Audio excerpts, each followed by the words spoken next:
ride. I'm in a DeLorean right now. Back to the Future car. Yeah, you can be jealous. I know I would be, because this is awesome, okay? I'm gonna take a ride, but first I want you to meet somebody.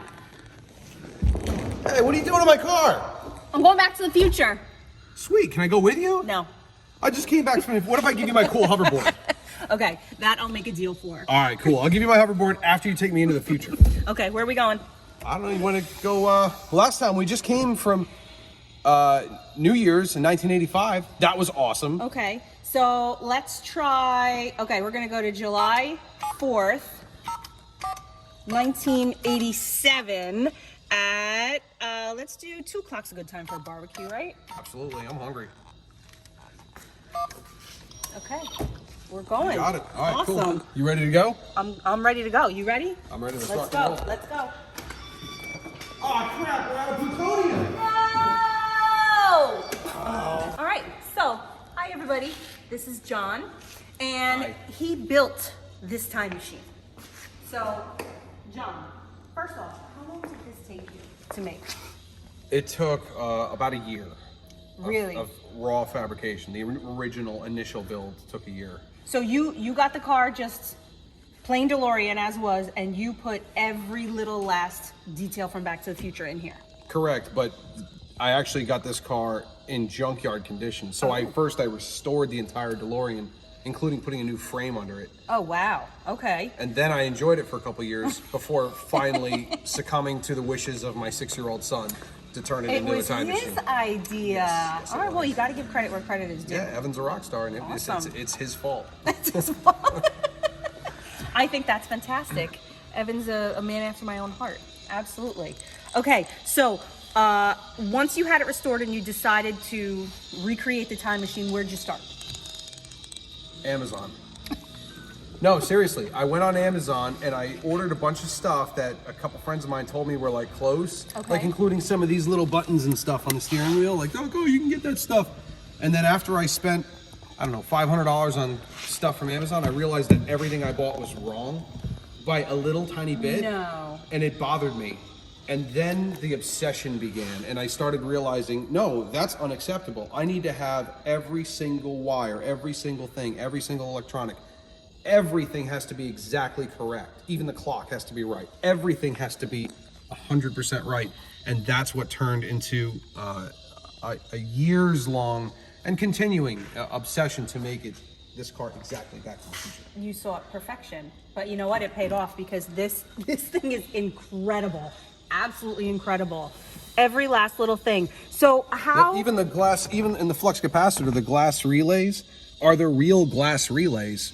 They're not, like a lot of people make them out of like, you know, plexiglass or test tubes and stuff. Those are the actual real iMach VS2 so tube relays. How did you find out every last little thing in the car? Because, okay, like I'm looking at this right here, right? And I'm thinking of the movie, all 3 movies that I've seen God knows how many times, but I don't remember seeing all of this up here. So what did you do to figure out every little nook and cranny? Well, I owe an incredible debt of gratitude to Gary Weaver, who is the OG of time machine obsessions. Okay. So I did what I used to say is I would consult with the nerds. And Gary was one of those guys that in the early 90s, he went to Universal Studios where the real cars, the real A car was in California on the back lot. And he went and took 1 million photographs of the real car where he was able to get a still shot of everything. And then he was able to turn that into knowledge, and he graciously shared that information with me. You gotta remember, this was I built this from 2015 to 16 is when I did the time machine. Okay. There wasn't Facebook groups. Yeah. There wasn't 1 million Instagram videos of everything and hundreds of replicas. It was kind of unheard of, and there was, the information was very protected back then. You could not get a lot of this information, and you couldn't build it without the information. So, you had to make friends, and you had to establish relationships. And to this day now, Gary's one of my best friends, and our families have intertwined and vacationed together and stuff. And it's that's amazing. It's just something special that I never would have met that guy or the hundreds of people I've met in this journey, with my son and my wife, and we've had a great time. That's fantastic. That really is fantastic. And you literally have everything. You even have the Polaroid. The Polaroid down here. That's a little Easter egg. That's actually me and my wife at a ladies' party. I do have, you're talking about the lenticular photograph. I do have that too. Do you really? Okay. And then you've got that. Everything. Yeah, it's all there. Yeah. From the movie. Yeah. There you go. You got Claudia's Oh my God. phone number in the back of the Save the Clock Tower. You know, it's all there. That's outrageous. Every detail is there. We got And the car, and as a matter of fact, the car was even autographed by Michael J. Fox, Christopher Lloyd, and Bob Gale. Oh my God. I love it. So it's, you know, she's been around. And, you know, the biggest event we've had to do, or we've gotten the pleasure to do so far, was we were representing Back to the Future, the musical, at the New York Comic Con just this last year, 2022, which was insane. It was so cool. That was the announcement of that the musical's coming. Yeah. And the fans, I mean, they, you know, to put this car on display in front of 300,000 Back to the Future super nerds, for them to all go over it and criticize it and check everything. Oh my God. Nobody had nothing, except for, you know, a couple super nerds said, "Hey, I got a question for you," and I'll never reveal what those were. But there are, you know, there's always things to improve, you know. But generally speaking, you know, it was a real honor to be able to put the car under that kind of spotlight. Oh, yeah. And get a great reception from it. I can only imagine. I really can't. I'm sure. I really don't have words because I'm a Back to the Future nerd. I really am. I've watched it since it came out. Let's take a walk around the car. All right, so everything about this car is artistic. The lights, the wires, everything. It is so perfect and so articulate. But the one thing that I don't see is Mr. Fusion. And you gave me the explanation of why Mr. Fusion is not here. So why don't you tell everybody why Mr. Fusion is not here? Okay, so y'all remember when we were 4 years old sitting on the carpet and watching Back to the Future on TV, and the car came out of the trailer, or the groom and van, and you saw it for the first time? Yep. That's what this car is. Okay. Mr. Fusion didn't come out till the end of the movie. Right. And to me, the mic drop moment is when the car first appeared on screen. And that's the magic. Not only that though, this is the plutonium chamber right here. So this is a 1950s General Electric T58 jet engine. This is a second stage turbine stator out of it. This is real. This actually came out of a real helicopter and a real jet engine. And this is magical and so rare that you couldn't not display it. Then under it is a hubcap from a 1968 Dodge Polara. But then you see all these heat sinks, all these hoses. This is a heat sink off of a T-195 military transistor radio. This aircraft, this is the corresponding oil separator hose. These are real. These are not reproductions. They're not fake.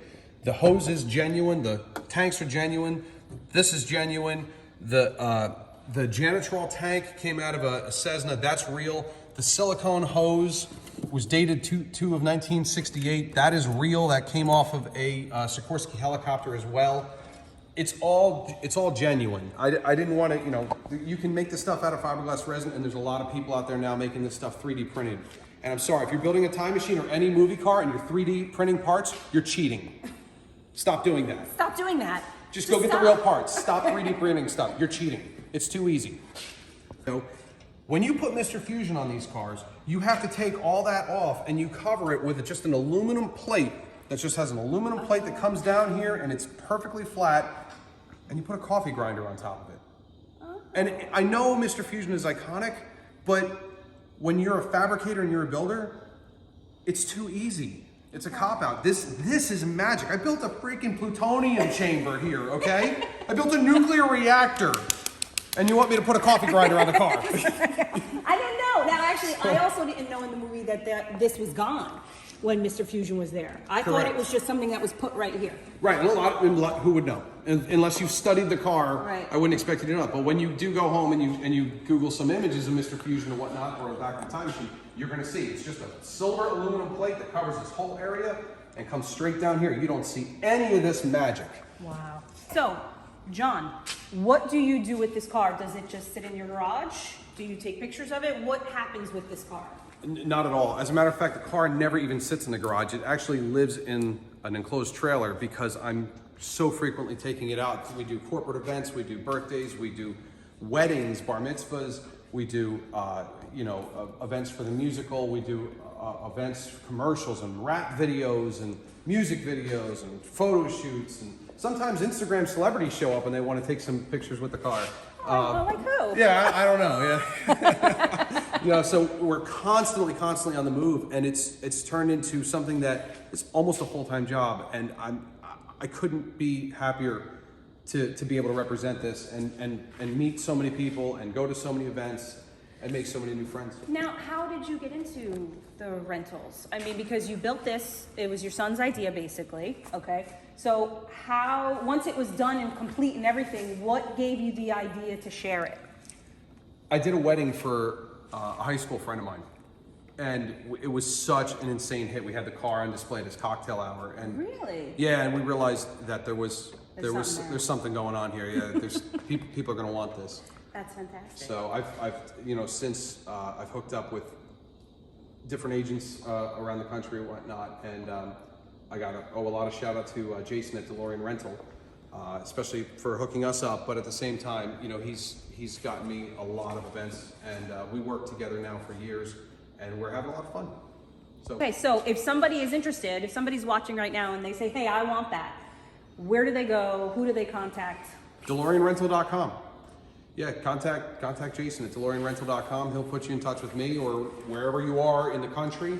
There's a Delorean Time Machine around the country that he'll hook you up with. If you're on the East Coast, it's likely that we'll be talking. Okay, but see, I'm going to be biased right now because I haven't seen the other ones, but I'm seeing this one, and this one is perfection. It is literal perfection. It's the coolest thing. So if you want one, I'd go for this one right here. Just saying. And we're going back for July 4th barbecue in 1987. So see ya. Yeah, I'm hungry. Let's go.